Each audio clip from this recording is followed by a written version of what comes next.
Hey guys, this week we're going to be talking about Sonic Generations, so to celebrate, we got our classic and we're the modern ones. We have our classic versions here with us. Yeah, I'm so excited to meet this earlier time version of myself. Hi, I'm Classic Crepe. Your voice is so high. Yeah, that's kind of weird. I see my classic self is here. How high's your classic self's voice? They're not saying anything, so... They're like gesturing to themselves. It's not like ASL though, it's like pantomiming. Oh, they're like a little cartoon character. Yeah. But like a person still. Yeah, but like a person still. Anyway, thanks for showing up. Yeah, of course, I'm so excited to be here. Yeah, I think that's really cool of you. Do you have anything interesting to add?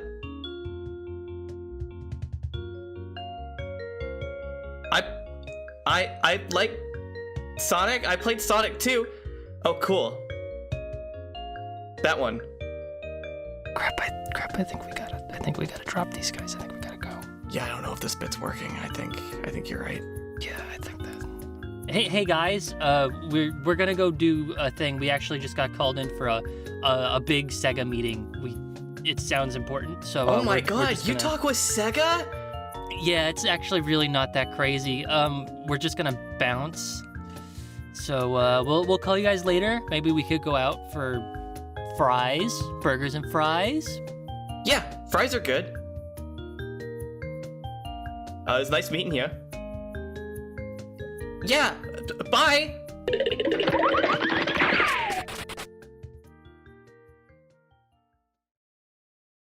All right, cool. We ditched them. Yeah, I think they're long gone. It seemed like a good idea, but yeah, it sounded like a good idea. Anyway, hey guys, welcome to the new episode of Let's Talk About Sonic, the only podcast in the world where we talk about Sonic and nothing else. And this week we're only going to be talking about Sonic Generations. My name is Mitt. I'm Crepe. So how about Sonic Generations, right? That was a game that came out in 2011 for all then modern consoles, including but not limited to the PlayStation 3, the 3DS, the Xbox 360, and the PC and Steam. True. It was not on the Wii. It was not on the Wii. I remember being part of a small group of people who were disappointed by that. I can't remember if I had my 360 by then or not. That was I'm trying to remember because I know my plight with that generation of consoles was I was peer pressured into getting an Xbox 360 so I could play Halo. I never got Xbox Live, so I just sat with like Halo 3 ODST with no one to play with, and the orange box. Oh yeah.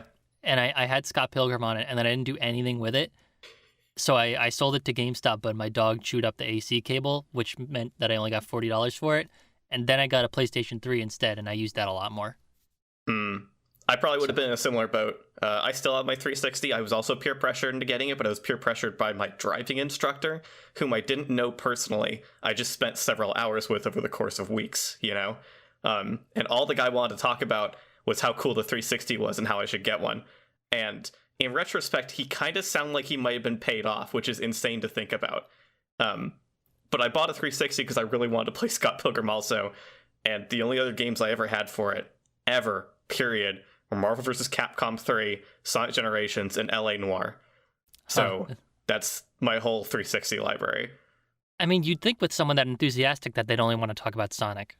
Like, come on. Yeah, come on. I mean, how do you talk enthusiastically about anything else? Yeah, like, literally Sonic is the only thing worth talking about, which is what we're doing! Yeah, so it wasn't on the Wii.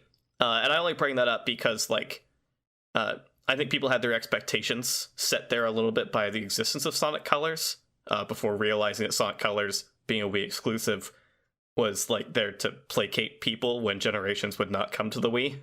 Yeah. And that's technically true development-wise, at least like to some degree, because Colors was originally going to be the Wii version of Generations, plural, before it got spun off into its own project, and then subsequently rolled up into Generations by virtue of it having a Colors level. Well, in the time between recording and editing this episode, I've since found that the claim that Sonic Colors started as a Wii version of Sonic Generations is actually quite contentious within the fandom, and I haven't been able to find a single source to back that claim up. So, do your own research. Which is funny. It's very funny because there was only like a year gap between Colors and Generations, right? Yeah, they were both November releases. That's so funny. Yeah, because I'm pretty sure Colors was 2010, and then Generations had to have been 2011. So It's very funny to think that those were so close to each other. Even though Sonic 4 was a multi-platform title, the fact that like the Wii didn't really have Sonic games that people liked up until Sonic 4 and Sonic Colors, people kind of like packaged them together in terms of like Sonic's end game for the console presence on the Wii, and like how it was so much elevated, at least for people who liked Sonic 4, and that was most of the gaming press at the time, and less so the fandom. Yeah, it's funny to think that there was a time when Sonic 4 was celebrated in any capacity. Although I guess that's still like, if you asked certain press outlets like, hey, was Sonic 4 good? They'd probably say, yeah. Yeah, because people at that time were just excited about retro throwback stuff, and Sonic 4 slotted into that mold, even if it didn't do it well. Yeah, it certainly existed. The run-up to Generations was this huge thing, I remember. It's it's one of the things... It was one of the times where I can really clearly remember what it was like to be in Sonic fandom spaces. I used to... I bring up Sonic Retro a lot. It's just because it happens to be a site I check regularly, just because it's there. I don't know. But when I was a lot younger, I used to go there a lot for the ROM hacking scene. And there is still cool stuff happening there. Less so than in the 2000s. But during that whole period, that's why I was like really interested in checking that site often. And I ended up becoming like a semi-active member on there in the run-up to Generations, partly because people there spent a lot of time actively dunking on Sonic 4.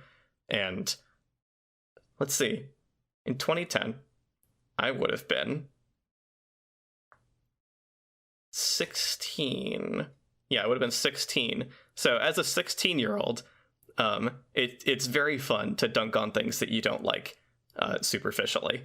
So I got wrapped up in that pretty neatly, and then got wrapped up in the hype for Generations pretty neatly as well. Yeah, I remember I was big on the Generations hype. I remember I downloaded all the demos and I did it, and I played it constantly wherever I went. I would take my PS3 with me to unconventional places just to play it, and I had the huge monolith PS3, so like... Oh, wow. Yeah, that was a task. But I was big on that, and then after it came out even, there was all the merch that they did for it, because that was the first big like Sonic anniversary boom, and that was when Jazzwares was doing the classic line, and that was a big deal. So...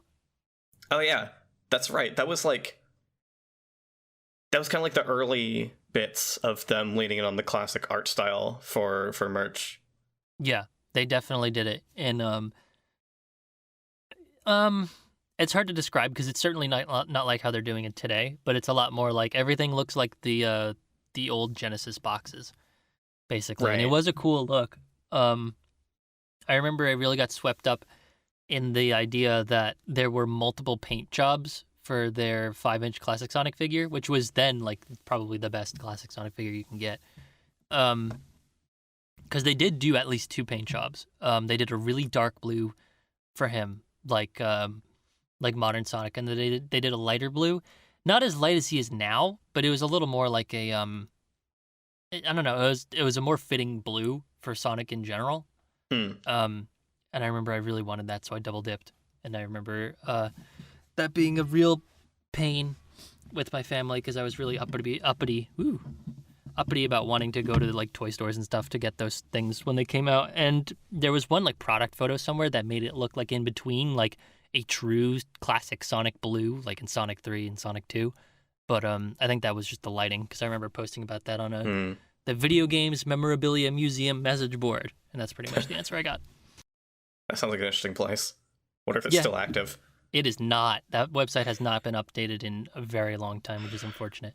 Yeah, it's sad. The death of message boards. Yeah. I was going to mention, since I'm not like a figure collector by any means, the only thing I really remember from the Jazzwares line around that time was like classic Amy, like the existence of classic Amy. Wasn't there also a classic Knuckles figure? There was not a classic Knuckles figure. There Okay. was classic Amy. I think that was when Jazzwares had also gotten the license to redistribute First Four Figures classic Sonic 3-inch figure line to 3-inch, and that had all of the core cast. It had Sonic, Tails, Knuckles, Super Sonic, Metal Sonic, and Amy. Okay. Well, I remember classic Amy clearly, at least, and at the time that was super fascinating because Generations only has classic Eggman, classic Sonic, and classic Tails, and no one else. Yeah, I feel like there was a planned classic Knuckles, but I don't remember the details there because there's also been several subsequent figure lines like that where we have/have not gotten classic Knuckles, depending on where you look. So. But they're doing it now. They're the classic Sonic media storm, I guess, has evolved past just what was in Sonic Generations for the better, I guess. Yeah, and we talked about a lot of this last episode too. We also talked about like our woes with the story presentation and dialogue in Generations before as well. So kind of all that's on the table, or maybe off the table. We can brush it off the table now. We've set it up already. We could push it off like a dog, and we're Garfield.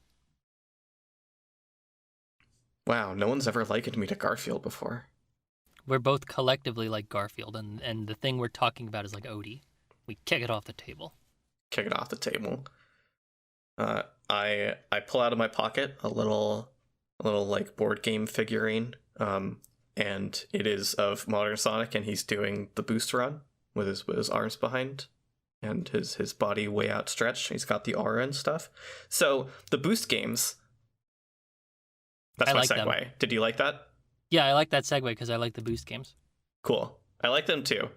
I've only played Colors and Generations. I would still like to get around to Unleashed. I'm sure it'll be very different, not just because of the whole second gameplay style. Yeah. But because of like differences in controls. The thing I always remember people bringing up is how the boost button is the homing attack button in Unleashed, which is so different. Yeah, it's interesting because like I feel like now it's hard because it's such a stupid idea. It's a bad idea, but like I like the idea of having both a good like competent air dash, like whether or not you have the boost even, and having a double jump. Like that sounds nice to me. I like having both. And colors like kind of does that because typically you're not going to have a lot of boost, like ultimate notwithstanding. So you do typically have both the double jump and the air boost, but I guess if there's any one to sacrifice, it would be the double jump because the homing attack also works as a repositioning tool, so it makes sense. Yeah, this is getting more into the realm of like speculative game design stuff, but Sonic would probably feel really good in any of these games with like a substantial double jump compared to the awkward controlling one that he's had in Colors and Lost World and Forces. Yeah. And a more controlled air dash, but like still free form. So like something between the Colors no boost air boost and the no target homing attack in Generations. I think like there's a lot of utility and fun out of the no boost air boost in Colors. Yeah, especially in Colors. Generations was a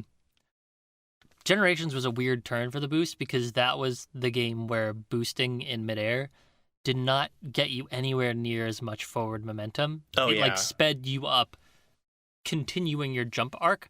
But in Sonic Colors, if you were in the air and you boosted, you went like horizontal. And you could use that in a handful of places to like, sometimes it's intended, like there's a part in Aquarium Park where you can just boost in midair, and that's what they want you to do because that's how you land on a grind rail. But in Generations, you don't get opportunities like that, mostly because the levels aren't as open air. But it's still certainly interesting. I know there was a lot of pushback to that, and I know Forces brought it back. I feel like Forces also made it a lot faster. Like you do get that air like the push that really sends you horizontally, but it's way slower, or it's not slower, it's way faster, so it doesn't feel as good. Like you drop. Right. It does also have like just a tiny little hop to it, doesn't it? I think so. I think that's part of how it gets the that forward push to work, if I would assume like how it works. But yeah, there is something like that. I guess kind of like just on the subject of the boost, a lot of people criticized the boost games at the time for being like, how do I put this? Because I don't want to use the phrase boost to win. That's not, that oversimplifies things. A lot of people kind of felt that in the sense that you would just boost and do nothing else or very little else. If you just boost and mashed buttons, you could just do it. And what they really mean by that is they only played Green Hill Act 2, Modern Green Hill, and maybe Chemical Plant, maybe, at best. Maybe. And then there's the other contingent of people saying that the boost games are too volatile because of the boost, that you can press the boost at any time and it'll be a bad decision, you'll just die. Yeah. And people before have tried to talk about like how there isn't really a reconciliation here, and there is, because these are just two sides of the same coin, in the sense that someone could have that opinion easily playing the early Game of Generations and have the other opinion easily later, because the whole time they're just using the boost haphazardly and they're either getting rewarded or punished for it instead of playing the game the way the game would like to be played. I'm curious if you think the boost is like, man, I should have had some notes going into this. I might have like been able to formulate these thoughts a little faster. The thing I'm trying to get at is if the game should have been designed in a way that like acclimates people to the boost a little better, because I think in Generations and in Unleashed to some degree, you get dropped in at the deep end in terms of your understanding of the boost. I could go either way, because I feel like the boost in Generations is the most accessible it has ever been, on account of Sonic's playstyle being very loose and platformy compared to the other games. Right. Which benefits it, and then obviously makes it more difficult, because that sort of platformy moveset and physics set will make the boost affect your movement a lot more. Like, what will happen is you'll be running around like normal, and then all of a sudden you'll try and boost, and then you will be running uncontrollably in that direction. And there's not a lot of areas in the game that really capitalize on that aren't just corridors. So the level that I think of that's always like, this is a hard level to boost through, is Seaside Hill. And that's because everything in that level is huge, and that makes you want to boost to get through it, but it's also tricky to stay on all the moving parts, which makes it difficult. I've never been one to think, oh, the boost needs to be heavily punishing and hard to use in order to be balanced, because the boost is inherently broken and the boost is therefore bad because it babifies the entire game for you.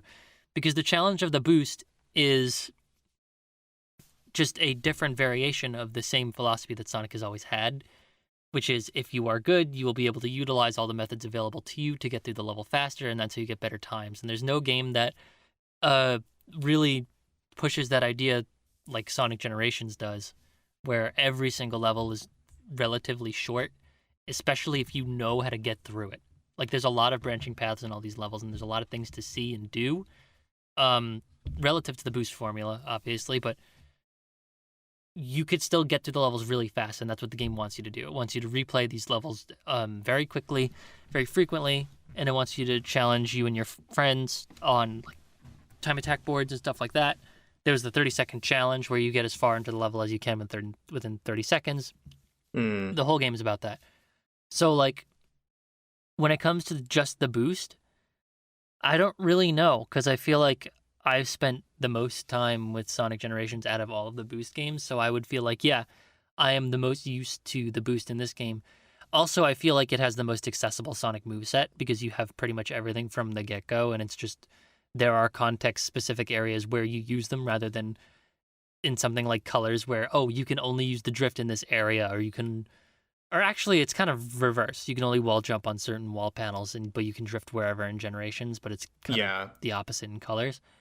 But quick stepping, that's what it is. It's quick stepping and drifting that are only restricted to certain areas in Colors, but that you could do them wherever in Generations.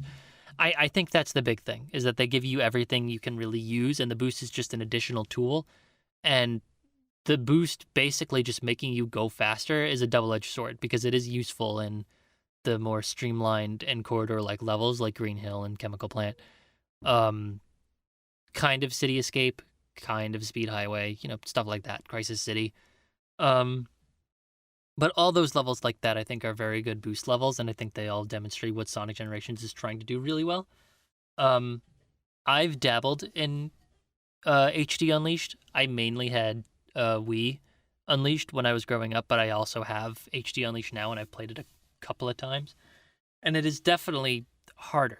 I feel like Unleashed is the most mechanically complex of them all because of how much it asks of the player, but Generations has the lowest barrier to entry. It's just a little unwieldy, but like on purpose. It doesn't control poorly or anything. Like it feels unwieldy because you are, putting your foot on the gas pedal. Yeah, pretty much.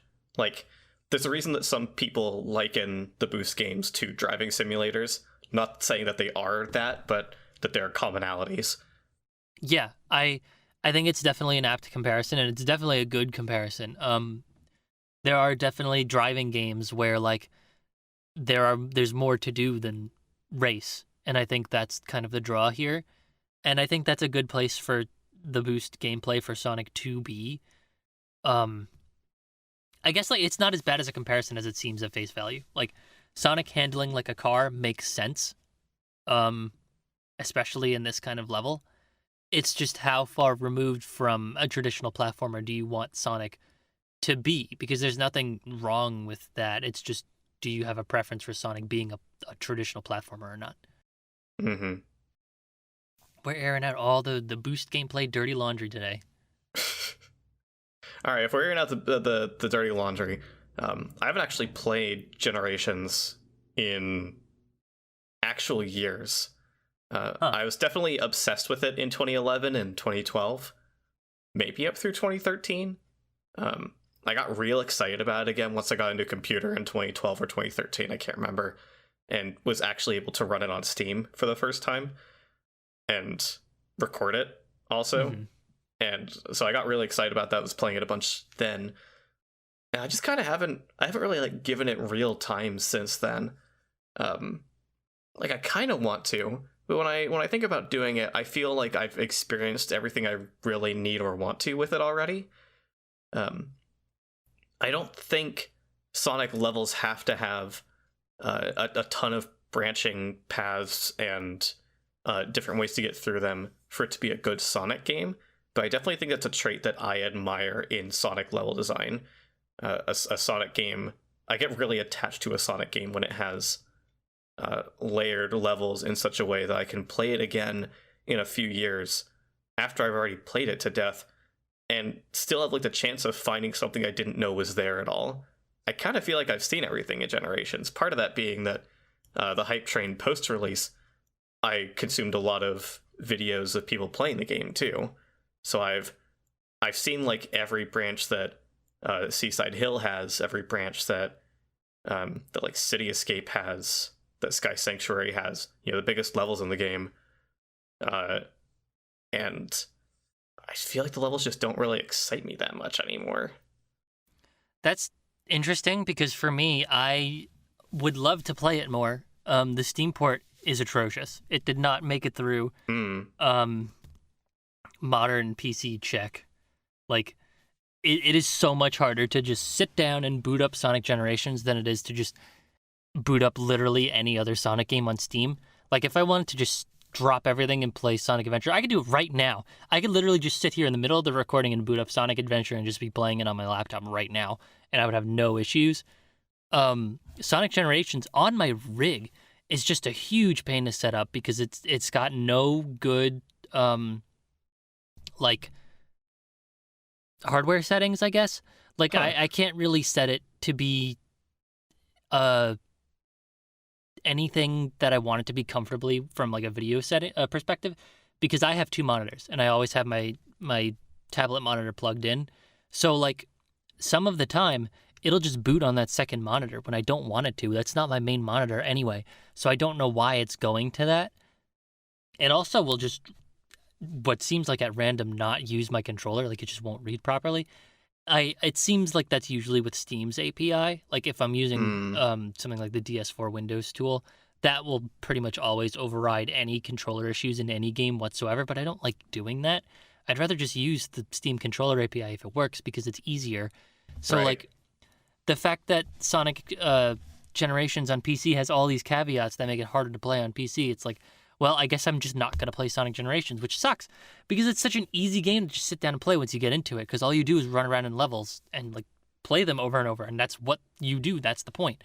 So like it is one of the things that is definitely pushing me towards getting a Steam Deck, because presumably that would make it very straightforward to just boot up and play. But I mean, you know, $500 is still $500. Yeah. That's what it's like to be buying new consoles these days. Yeah. If Sonic Generations was like on the Switch, then that'd be 2 thumbs up from me. That'd be great. Yeah. I would say that it still seems like Sonic Team is not super interested in porting their old games right now, just because even though we just got Sonic Colors Ultimate, that felt like such a weird specific deal that it's not setting any precedents. Sega is not out here bringing like the mid to recent generation of Sonic games back for like any reason. Yeah, I'm sure part of that has to do with the great unlisting of whenever that was, where they just unlisted all of their Sonic games that had like a 70 or lower on Metacritic. Something like that. I mean, Sonic Unleashed got hit with that, so yeah, exactly. It's really stupid and unfortunate. I do think it is ridiculous that they don't just put them on things. Like, there doesn't need to be fanfare for these re-releases. Pretty much everyone is also agreeing that, like, Sonic Colors didn't need this big re-release. It didn't really need any crazy new lighting or anything. You just had to upscale it a little bit and throw it on the Switch or modern HD consoles, and it'd be fine. And they super don't need, like, effort. Yeah, and that probably would have been even better for the Switch, too, because then there's no reason for it to not run 60. It's a Wii game. It'll run 60 if you just run the original game on a Switch. There would probably be some issues with that for Sonic Generations, because that is a PS3 game, and I don't really know how well the Switch can run those. But like, if you could get Sonic Generations at 60 FPS on the Switch with relatively no compromises to the resolution, like if it ran 720 or something, that would be fantastic. That would be my favorite way to play that game. Yeah. Generations got like a ton of acclaim on release too. Like, it is not one of those delisted because it got lower than a 70 on Metacritic games. Yeah, I think it ended up with like a mid 70 something. I don't quite think it hit 80, because I know that Sonic Mania hit like 85 to 89, something like that, and it was the highest rated Sonic game on Metacritic since like Sonic 2. So yeah, but is Sonic it the Generations... highest? Oh, go ahead. This is how we talk. I was gonna joke. Is it the highest rated Sonic game on Metacritic since Sonic Pocket Adventure? With IGN's perfect score. I wish you could see the face I'm making, because it's a very like smug. You know what? Yeah. It is the highest rated Sonic game since Sonic Pocket Adventure, which got like 100 on IGN or whatever. You were going to say something about Generations, the game that we're talking about right now? It is definitely very well received. I think the main pushback that has come to it is basically just like, oh, I'm not that big a fan of the Boost game, and that's... Yeah. You know. I think like my biggest pushback on Generations, aside from the thing I mentioned earlier, which like I don't think is pushback, it's just that's just how I feel about playing the game these days. It's just like, dang, as a big Sonic fan, they shouldn't have gotten all of their zone choices from a Facebook popularity poll. That's the funny thing. That is the most hilarious thing. So, yeah, for those of you that don't know, that is literally how they chose all of the levels from Sonic Generations. There was a Facebook popularity fan poll. Well, it was an official poll open to fans, rather, that listed every single Sonic level from every single Sonic game, like all of them. And the most popular ones got chosen to be levels in Sonic Generations, which coincidentally ended up being all like Island, Green Hills, City, Yeah, you get these standout examples from people who actually remember some of the specific games, and from like 06, where Crisis City is actually a really cool level and one of the only parts of the game that people remember looking really interesting and cool. Yeah, I mean, at least it wasn't what's it called, Radical Train, right? Yeah. Yeah, that would have been funny. That would have been funny. I do think that they did the best with what they could for the choices. I do think it was smart to ask fans what would be the best levels. And like they did choose the most popular levels. Like these are all the banger Sonic levels. It's just a little unfortunate that there's not more diversity. And I think most of it just kind of boils down to what was in the Genesis era especially. And like even more so in hindsight. Like after Generations, because we kept getting Sky Sanctuary, Chemical Plant, Green Hill, like over and over and over again, then it was like, all right. Yeah, to fill in some folks also who like might be surprised to hearing Sky Sanctuary, you kind of have to consider like Sonic's presence outside of his quote-unquote core games at that time with stuff like the All-Stars Racing games, where both games had a Sky Sanctuary track. I think the same one. Did they really both have it? Because I know it's in Transformed. Oh, it might have been new to Transformed, actually, thinking on it. The first one only had like Seaside Hill and Bingo Highway, didn't it? And like yeah, and the Death Egg one, Egg Station, or whatever. Like the one that had the Shadow the Hedgehog music. Yeah. Okay, so it was just Transformed, but like Transformed has it. There's Sky Sanctuary and like Sonic Forces Speed Battle, even though there isn't Sky Sanctuary in Sonic Forces. Yeah, there's Sky Sanctuary and Sonic Dash. Yeah, so it is like a big part of how Sonic's being represented, period, lately, which I think speaks to like them reusing assets where they can, which is good and smart. But it's still like it gets tiring because we're all so used to all the games having their own unique locales, even if they often reuse stylistic elements. It's still like new takes on that type of setting. Seaside Hill is comparable to Green Hill, but they're not the same. And it's cool to see them until we were seeing both of those zones everywhere specifically. Yeah, absolutely. So, but you're right. Like they did pick the most popular zones, and that is good because they're good zones.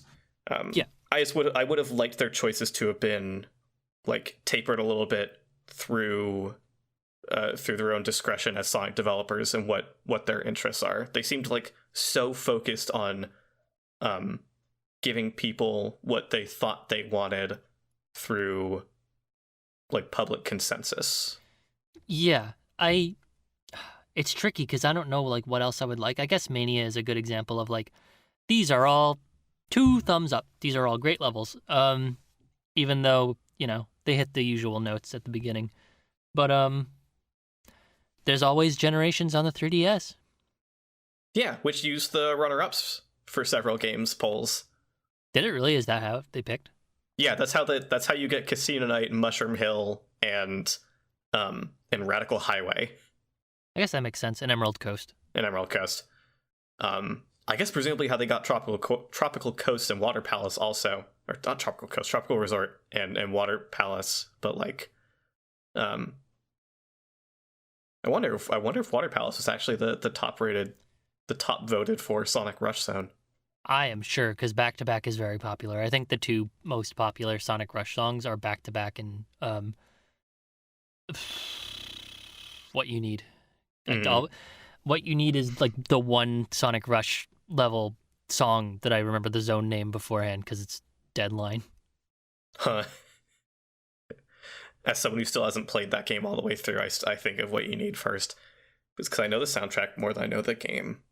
Yeah, their inclusion in Smash Brothers probably tremendously helped. Because I think... Oh, right. Actually... No, it's only Right There, Right On. Well, yeah. they're still popular Sonic Rush songs, so still. Yeah, I mean, that was my favorite song to put on Green Hill and Brawl. Yeah. It's... Colors 3D... Colors. Woo! Generations 3DS is interesting for a lot of reasons. Most notably the fact that they made an effort to include handheld stages. It was touted as including more handheld stages, but they chose 1.5. And that was, like we said, Water Palace. And Tropical Resort from Sonic Colors does take cues from the DS version. It is definitely the DS version of Tropical Resort. Yeah. Firstly, because it has the burst Wisp, so like obviously. But secondly, because it has some level design elements that are only found in the DS version, like the tiki heads. Yeah, the hang glider, the tiki heads that eat you and spit you out, stuff like that. Which is like that's cute. It probably only went that direction too because lo and behold, Dimps was the developer for the 3DS version, much like they had been for every DS Sonic game and Unleashed Wii PS2. Yeah, definitely. The other funny thing, and I guess we'll use this to now talk about, the other half. In Generations 3DS, Classic Sonic, he's in this game. Can you believe that? Anyway, whoa. Classic Sonic in Generations 3DS is pretty close. He's pretty close to the right physics. Notoriously, in Sonic Generations, like in the HD version, Classic Sonic is not accurate to the Genesis physics, but somehow, that's mean of me to say, Dimps figured out a way to make Classic Sonic a lot more accurate to the Genesis controls in Generations 3DS. So he does feel way better than he does in HD. He's not perfect. And he has his own problems that show up later, but he's still markedly improved. Yeah, I think it's important to note here that like a lot of people very, very much dunk on Dimps for making quote unquote bad controlling Sonic games just because of Sonic 4. Like that's the only reason. And Sonic 4 happened that way because it was always a budget title and it wasn't originally going to be compared to the classic games when it was in development. It was going to be its own thing. So shove that aside. Of course, Dimps knows how to do classic Sonic physics. They made 3 Sonic Advance games for the Game Boy Advance, and then made more games. I take it. I take the thing and I pull it back a little bit because Sonic Rush is not accurate, and it has more of an excuse because of the way that game controls and handles. And that is pretty much how Sonic 4 also controls, is like Rush. Yeah. And, I mean, they also had a hand in Sonic Genesis, but that is a more complex issue. So, yeah, it's a more complex issue. You are right, but, there was a period where they just didn't do the physics right for, a long time. Yeah, totally. And I get that affecting people's impression of them as a developer for a long time. It's just that it's so easy to rationalize why they would be able to reach back in their history and pull out some good feeling classic Sonic gameplay too. Yeah, how quickly we all forget, basically. Pretty much. But his controls in the HD version are serviceable. They make me not want to go back to any of the classic Sonic levels. They're just not fun to play. They are serviceable at best. Even not having played Generations in a long time, I can still say with beyond a shadow of a doubt that he controls better in Generations than in Forces in terms of air control. But everything else is pretty comparable. Yeah, it's so tricky because I feel like Forces has its own issues with classic Sonic, where I hesitate to call them or one worse than the other, but they are different, and I do think that Forces gets out worse just the way that it's different. It certainly does for me. I talked plenty when we talked about Forces about how much like the fact that you can completely break your speed and momentum in the air like screws me up. Like at least Generations doesn't have that particular issue, and that it's a big deal for me, but I understand if it's not for other people. Yeah, I do remember when I had played through Forces that I had a lot of trouble with Classic Sonic's physics towards the end. But I don't know. I feel like part of that is also just like the automation not working as well as it should with him, rather than the physics themselves. Because in Generations, Classic Sonic just feels weird. I really don't know how to describe it. He just doesn't feel right, and it is like serviceable. I'm not like sitting here like doubled over how bad it is, but like it just doesn't feel good. It feels like he came out of an alternate universe. I can think of like a few adjectives. He's kind of heavy, which is weird because the Genesis games were never particularly floaty, but he's like noticeably heavy in Generations when you jump and when you fall off stuff. Even thinking back to the Genesis games where like there was a huge emphasis on building your speed up by taking the time to run and go from a jog to a run. Like he still feels like he has slow acceleration in Generations compared to that. Yeah. Which is why people use the spin dash so much. Aside from it just being like an absurdly good tool for him in Generations, it's almost like super preferable to walking. Yeah. I think part of it to me with him is that he feels buggy. He is definitely a lot buggier feeling than modern Sonic, due in part to the fact that he is like a 3D character, like a fully actionable 3D character just stripped to a 2D plane.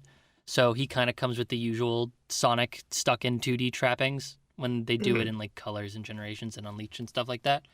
But like it's classic Sonic, so it makes tremendously less sense. He is heavier. I feel like the fact that his roll basically doesn't work also has a big play into that. Yeah. It's like rolling down a slide of molasses. Yeah. It's like rolling down sandpaper.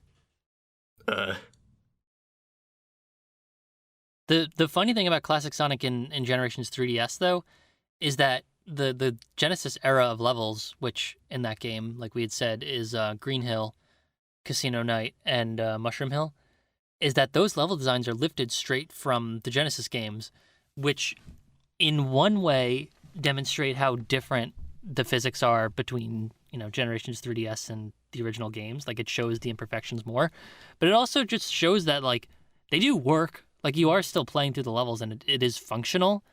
So it's just kind of weird. Yeah, I still need to play Generations 3DS. I would really like to. I could anytime. Now I think about it, but True. An impression I have that I'd like to confirm or dismiss when I actually get around to trying the game is if having those original level designs almost like lessens the impact of the physics feeling good in the early game because it's in levels that you could just play the original physics in.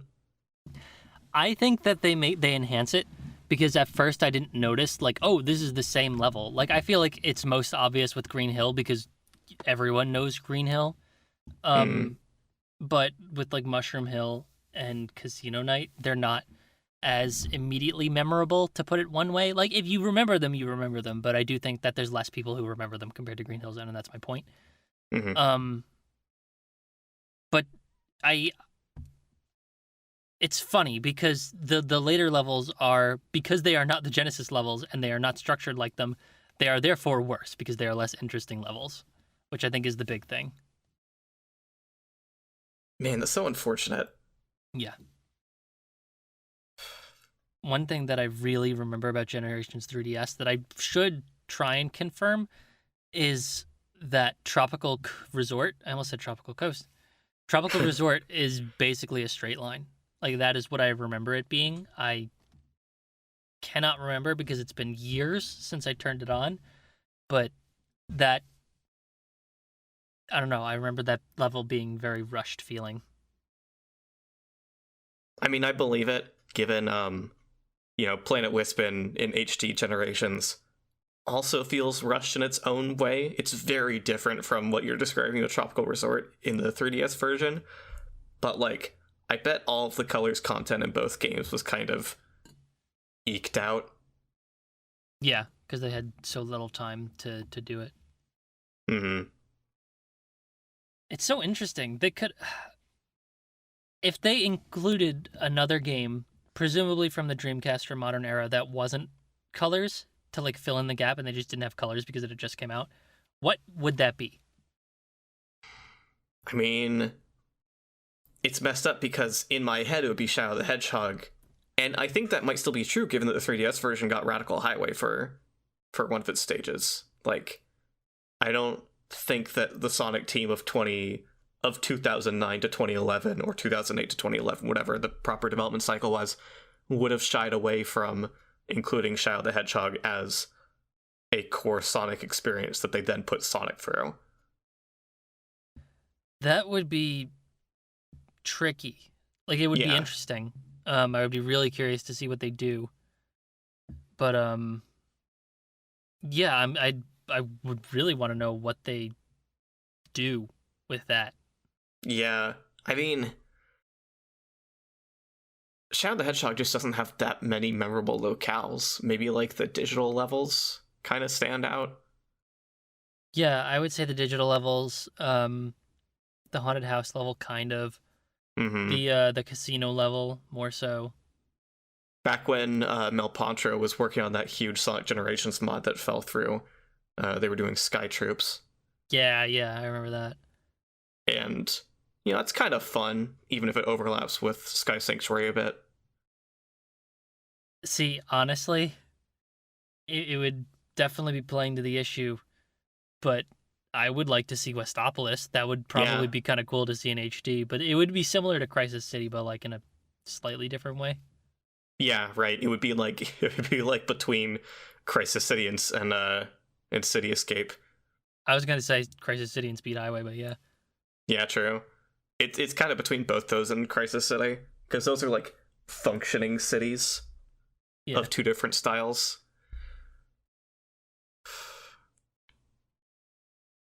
I do think that Generations has too many cities, but I also think it's funny when people who are trying to make that criticism feel just a little bit more substantial back in the day were also including Chemical Plant in the too many cities. Like, no, it's just industrial. It's okay. It doesn't matter that you can see buildings in the background. It's not a city. It's not a city level. It's okay. Yeah. Like, we could still say Chemical Plant is boring because it shows up a lot, but we don't have to try that hard to justify it. Yeah, and that wasn't a problem in 2011 either. That's become a problem since, like, 2015, maybe.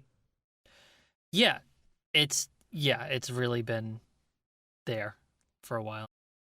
Or maybe 2016. I was trying to think back to, like, when we knew Chemical Plant was in Mania. Yeah, I don't remember, but, like, we knew that, and then we later knew that it was in Forces also, and whatever. I guess, like, one more thing I wanted to bring up about Classic Sonic is that, kind of circling all the way back around to the hype lead up to Generations, people were so excited. People were beyond immeasurably excited about Classic Sonic and Generations. When the first thing we knew about Generations was that teaser trailer of Sonic running through a mostly uncolored white Green Hill Zone, and then Classic Sonic just pops out next to him, people freaked out. People completely freaked out about that. Yeah, that was a really huge thing. I remember that being a really crazy huge thing. That was, like, the first time we had really seen Classic Sonic in a substantial way in such a long time. Like, it's definitely taken for granted now. And, like, it is also a very different situation now than it was in 2010, 2011. Mm-hmm. But, like, Classic Sonic being back for that game was a huge deal, and people were super on board with the classic modern stuff.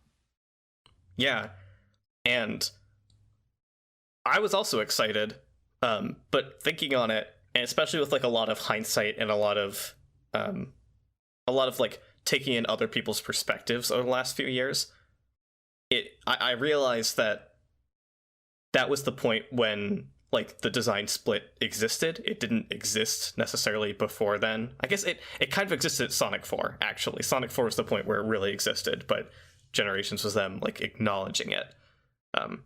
There wasn't really anything like people complaining about Sonic's design en masse in the way that they were around Sonic 4's time before that point. I think back to like every compilation of the Genesis games pre-Sonic 4 used like just stock character art or new stock character art for Sonic and for other characters on the box art and in menus and the like, because it was all Sonic. Even if it was older games where he looked a little different, it's still just him. And then Sonic 4 came around and people were so angry about the way that he looked in that game that they made so many edits that whether or not it was always the plan to make Sonic Generations a game where you play as modern Sonic and a classic Sonic with classic Sonic gameplay, they sure capitalized on people feeling that way about 4. Yeah. The funny thing about 4 is that the split being there for it is definitely very like in its reception, which is funny. Yeah. Because what Sonic 4 did, I actually kind of like not in the sense of it's just replacing classic Sonic with modern Sonic and it doesn't make any sense for him to look this way in this context, but like having that style of Badnik in a game with modern Sonic really works for me and I kind of dig it. And I feel like in Sonic 4 specifically, they only really went that route wholesale because like before Generations, the difference between classic and modern was basically stylistic choice. And like I think that was when people were starting to really settle in, was when the partial defeatism of classic Sonic never appearing again was settling in. Like, yep, it's just a shift in art style. He's not necessarily older or different. It's still just Sonic in a different art style. And then classic Sonic came back and everyone's like, oh my god, it's classic Sonic. He's so much better. And I think that's definitely like it was the big thing with 4, and now it has, you know, become the big thing with 4 is that weird chronological hiccup with how Sonic looks. Yeah, I think the bigger issue is like Sonic 4's overall art style and animation. Yeah. Stuff like that, rather than the specific design of Sonic in that game. I mean, I don't love the way his model looks proportionally in Sonic 4's gameplay, but like the bigger issue is little things like the way they animate his wheel of feet, his spines extending when he runs, the shading looking bad. So that's just kind of the last thing I think about with classic Sonic in that era. Yeah, it's cool. It's cool that he came back. Yeah, I think it's cool too. For the most part, we talked about this. Yeah. Let's talk about everything else in Generations. I guess that's all we really have left because we kind of touched upon everything else. What else do you want to talk about? Do you want to talk about how there's no classic Knuckles for no good reason? There is no classic Knuckles for no good reason. I swear to God, I swear I remember that there was something.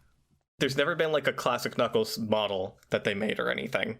Yeah, I know. I feel like there was something with like merch or something where they had planned to make a classic Knuckles to go with everyone else, but I can't remember what it was exactly. And it's probably going to be hard to look up now too because they've made classic Knuckles stuff. Oh yeah, I'm seeing it. There is one now. Yeah, I don't know how I'd find this out either. I tried. Let me see. Because yeah, it is definitely strange and a little disappointing that the only classic cast is Sonic, Tails, and Eggman. The classic Eggman reveal was kind of cool, no lie, but like, come on. Everyone at the time was 50-50 on loving or hating the line, "Nobody calls me that anymore." Yeah. And I think now it's still also 50-50 on loving or hating it, but it's a much quieter love or hate.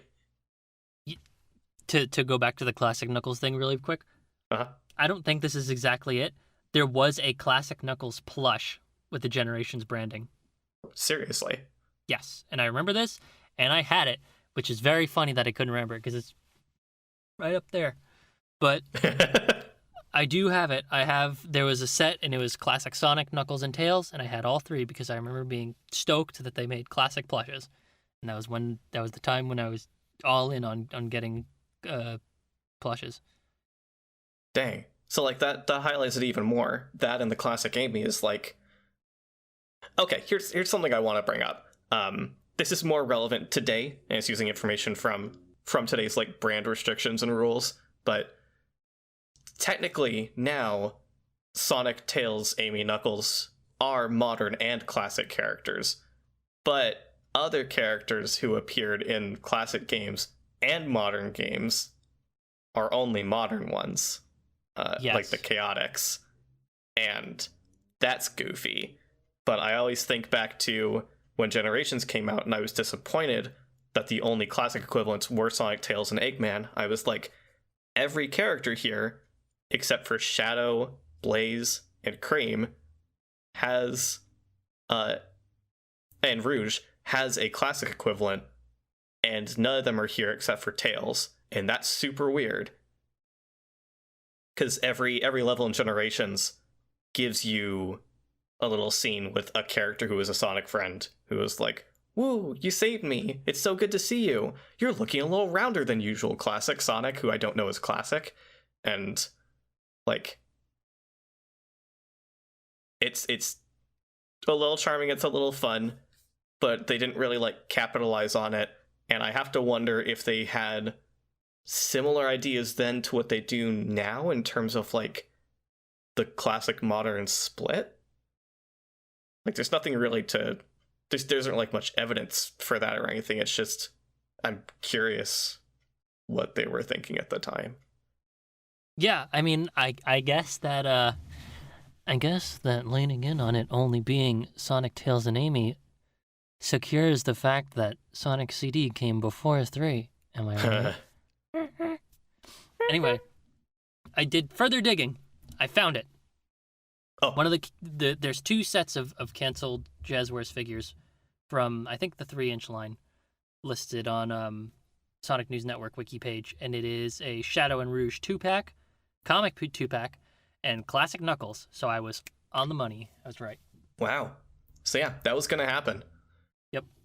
And then I guess, I don't know, because there's a separate list of rejected figures, and that's Metal Sonic 3.0, a silver repaint of Metal Sonic, and swear to God, Mighty the Armadillo, who 100% would have been the Archie modern design in that time. That's so much to think about. And that was when they were printing out the Jazzwares figures and releasing them with the Archie comics too. So, the more you know. The more you know. Because I would say that, they probably, they ended up rejecting it because Knuckles wasn't in Generations, but, like, then that would be a rejected figure. And also, they still went through with the classic Knuckles plush, so. And the classic Amy figure. Yeah, you're right, in the classic Amy figure, you're right. So, yeah, who knows? I really wonder about that. I and a lot of other people would have really loved classic Sonic being Generations, especially because they could have had a Hidden Palace Knuckles mini boss. I think like they had something in mind when they made the sub bosses only Metal Sonic, Shadow, and Silver. They're all Hedgehog rivals, and they're the only Hedgehog rivals. Yeah.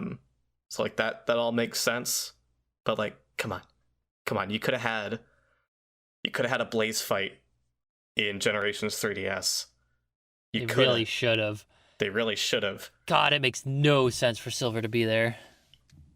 No, it makes no sense. It's super goofy the way they handled the 3DS Generations in general.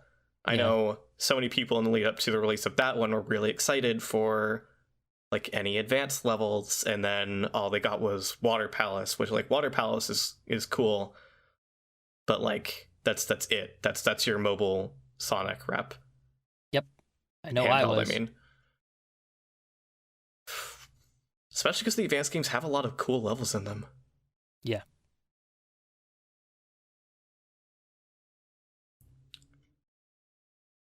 We talk about this a lot. I do want to fall out of these episodes where we're talking a lot about the shortcomings of these games. So I guess kind of for a little upturn in the tone, I do still like Generations. I think it did a lot of really important things for Sonic, especially at the time. Yeah, we're doing a positivity lightning round because I still really like Sonic Generations. I'm sad I can't play it more. I want to play it more. I want to have more opportunities to play Sonic Generations because it's fun. It's a fun game, and I like to play it. It would benefit from having an extremely accessible way to play it again. I do not want to take out my PlayStation 3 every time I want to play it. It's so interesting. I don't remember having troubles running it, but like I said, I haven't played it in a long time. It depends, I guess, on your controller, because like I use... Oh, if it's a controller thing. Oh, yeah, if you want to play on keyboard, knock yourself out. That's the easiest thing in the world. You can't not do that. But, like, with a controller, good luck. Because I think it also has, like, weird Windows integration or something with that, and that's why it doesn't work. But, you know, I guess that makes some amount of sense. Like, a lot of devs who are not used to PC development at that time, whenever they handled ports of their games to PCs, would have weird, inexplicable issues that PC devs would never have. Yeah. That's why they need to do a big update and make the controller API good and make all the system settings way, way better. You know, that this year is the 10th anniversary of Sonic Generations. You know, this year. Just do it. Don't even make a big thing of it. Just put it on the Switch or something. Just do it. Just do it. You'll have it done in 5 minutes. Video games are easy. If we want a positivity lightning round, I'll mention I still like this game's soundtrack plenty. This game has a very, very good soundtrack. Both the modern and classic remixes are all really, really good. There's basically no bad ones. I know a lot of people will say, well, what about Planet Wisp? And I feel like I still like the Planet Wisp ones. Yeah, I like Planet Wisp Act 1. I don't like Planet Wisp Act 2, but I've talked about that before. It just feels like a lesser version of the original song rather than, like, an alternate version. But, like, the Act 1 remix is interesting. It has its own, like... It has its own charm and unique qualities to it. Yeah, it matches the fact that Act 1 takes place primarily in the factory, whereas Act 2 is mostly outdoors. Mm-hmm. But I like a lot of the music. There's a reason that the Rooftop Run Act 2 remix of Generations became, like, the definitive version of that song. Yeah. It's in Smash Brothers. It's in Smash Brothers. It's the basis for basically every Rooftop Run remix after it. And, you know, it casually has a Door into Summer remix. Yeah, you know. That everyone loves. In the museum. Because Door into Summer is good. Did you know? If you hold the select button for like 5 seconds or something in the museum, you'll enter the trophy room where you can enter in codes that everyone has leaked online that Sega was going to release in like 7-Eleven promotions or something. I think some of those did get released as promotions, but only some. Yeah, I think only some of them did. But then once they realized that everyone had all the codes already because they all leaked, I guess they just gave up. Which I think is fair. It's very funny. Another fun fact, the music that plays when you look at like character bios and stuff in the gallery area seems like it's a remix of the Data Select music from Sonic 3, but it's actually a remix of the gallery music from Sonic Jam, which is a remix of the Data Select music from Sonic 3. It's got layers. It's got layers to it. Sonic Generations truly is a celebration of Sonic's history. Before they did it every single time there was a new Sonic game. Yeah. Yeah. And it did do a good celebration. I think for sure it is the last time that it felt like a celebration. Yeah, true. Because I don't even think I can give that to Mania. Mania just feels like No. a game that reuses its levels, but Generations does feel like an actual celebration. Yeah, Mania, by comparison, is a game that is like establishing Sonic's world as a thing you can go back to. It's not like celebrating it. It's just, hey, you're allowed to come back here. You're allowed to re-explore these locations again. Yeah, definitely. So props to Generations for being a fun experience in different ways. It is like a party. Yeah. It's a party, and everyone's invited, including the people who don't make sense. Yeah. Sorry, Silver. It's okay. He can come back to the past to celebrate Sonic's 20th birthday. 20th, yeah. Where was he for Sonic's 21st? He didn't even do the things that you do when you're 21. It was just a normal birthday. He doesn't want to do any of that. He was invited. No. Come on. I don't even know what Silver does on his days off. Nothing. That's what he does. He goes into the future and he just sits there. Little known fact, Silver actually goes back to the future for about 5 seconds, then leaves the future to return 6 years relative. It turns out the future is never actually bad. He just goes to the past when things happen because he's bored. Someone make that game. No, that's a when Tails gets bored if I've ever heard one. Mm-hmm. I'm Crepe. You can find me on Twitter at CrappyBlue. I'm Mitt. You can find me on Twitter at MitsamiMario. If you like this show, maybe you want to toss us $1 or $2. If you have that kind of money to throw around, it would be quite nice. You can go to our Patreon at patreon.com/LTASonic. If you want to listen to our whole cavalcade of previous episodes, we have so many of them. We have too many of them, in fact. You can go on card.co/LTASonic, right? That's how it's spelled out. I feel like I just drew a blank. LTASonic.card.co? Right, Or, LTASonic.card.co, I think. What? Why am happens. I blanking on this? Yeah, just LTASonic.card.co. That's CARRD. .co, and we have the whole episode history. By the time this goes up, it'll happen forever ago, but I reorganized all the episodes so that they're categorized by basically chunks of 15. So it should be a little easier to navigate. It's definitely not easier to navigate on phones, but we did it. We update some things sometimes. You can join our Discord. We have a Discord. We have a pin on Twitter. Our Twitter is at LTASonic. Wait, no. Yes.